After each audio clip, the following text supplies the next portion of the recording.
मुख्यमंत्री आवास को बम से उड़ाने की धमकी मिली। पुलिस कंट्रोल रूम में फोन कर धमकी दी गई।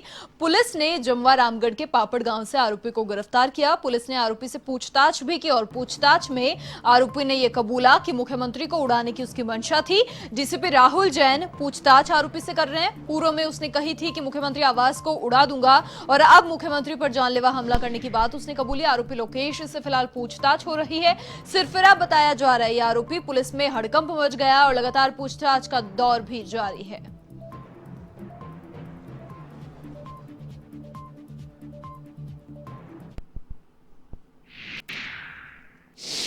कंट्रोल रूम में एक फ़ोन आया था सुबह इस ताशे का, जैसा भी आपने बताया। इस पर पुलिस वहाँ मौके पर पहुँची। फ़ोन को भी हमने ट्रेस कर लिया और उस व्यक्ति को हमने भी अपने हिरासत में ले लिया है और अभी अनुसंधान कर रहे हैं कि क्या स्थिति है और किस कारण उसने ऐसा किया। बाकी अभी अरेस्ट हमने उसको किया है और अभी आगे कार्रवाई इसमें जारी है। ये पापड़ गांव है जमवा रामगढ़ इलाके में, वहाँ का रहने वाला है और 27 वर्ष इसकी लगभग उम्र है, 26-27 वर्ष। लोकेश नाम है इसका।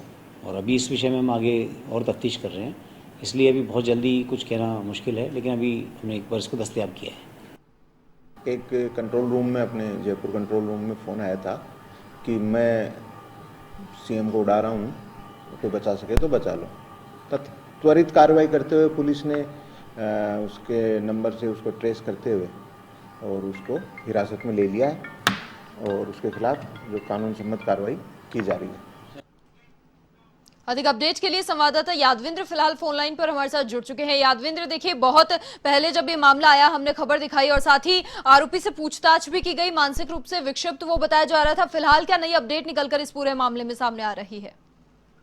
देखिए मनीषा, बिल्कुल जब इस युवक ने कंट्रोल रूम में फोन किया था तो सीएम हाउस को यहाँ पर उड़ाने की धमकी दी थी और साथ में सीएम हाउस के साथ साथ उसने मुख्यमंत्री अशोक गहलोत को भी यहाँ पर उड़ाने की धमकी दी थी। क्योंकि जो फोन आया था उस फोन के जरिए बताया गया था कि मैं सीएम हाउस समेत सीएम को उड़ा दिया जाएगा, बचाना है तो बचा लो। इसके बाद पूरे घटनाक्रम के बाद एक अचानक से हड़कंप मच गया और उसके बाद पूरे सीएम हाउस की यहाँ पर सुरक्षा बढ़ाई गई और साथ में जो तमाम जो इंटेलिजेंस है, इसके अलावा जो स्पेशल ऑपरेशन जो ग्रुप है एसओजी, उसको भी यहाँ पर टास्क दिया गया। एटीएस एसओजी को भी टास्क दिया गया क्योंकि बहुत गंभीर विषय जब सीएम के लिए, सीएम हाउस के लिए जब ऐसी बात सामने आती है और ऐसे जो सिरों के जो फोन आते हैं, उसके बाद यहाँ पर तमाम जांच एजेंसियों ने पता लगाया तो उसकी जो लोकेशन थी वो जमवा रामगढ़ के पापड़ गांव में पाई गई और उसके बाद यहाँ से जो कानोता थाना पुलिस पड़ती है वो नजदीक पड़ती है, मगर उससे पहले ही ग्रामीण पुलिस की जो टीम थी वो भी अलर्ट थी कहीं ना कहीं इस पूरे मामले को लेकर के और जमवा रामगढ़ जो थाना पुलिस पड़ती है वो वहां पर मौके पे पहुंची क्योंकि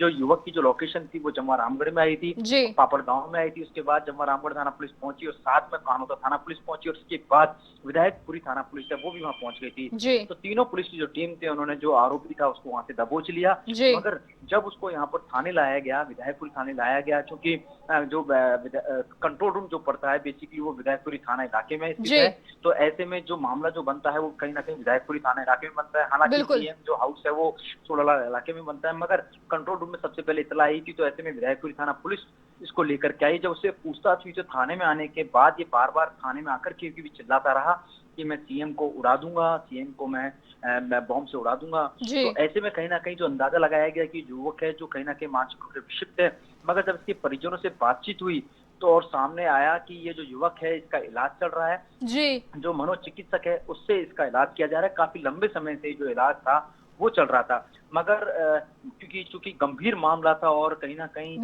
मुख्यमंत्री से जुड़ा मामला था तो कहीं ना कहीं पुलिस ने लगातार उससे पूछताछ की और इंट्रोगेशन किया। इंट्रोगेशन में लगातार वो बस यही चीज कहता रहा, तो इससे कहीं ना कहीं पुलिस को लगा कि ये जो युवक है वो मानसिक रूप से विक्षिप्त है। मगर परिवारजनों की ओर से यहाँ पर इस पूरे मामले को पता लगाने के लिए कि वाकई में इसका इलाज चल रहा है या फिर कहीं ये ड्रामा कर रहा है, तो इसके लिए जो संबंधित जो डॉक्टर है जिसके इलाज चल रहा है उसकी यहाँ पर पर्ची मंगाई गई।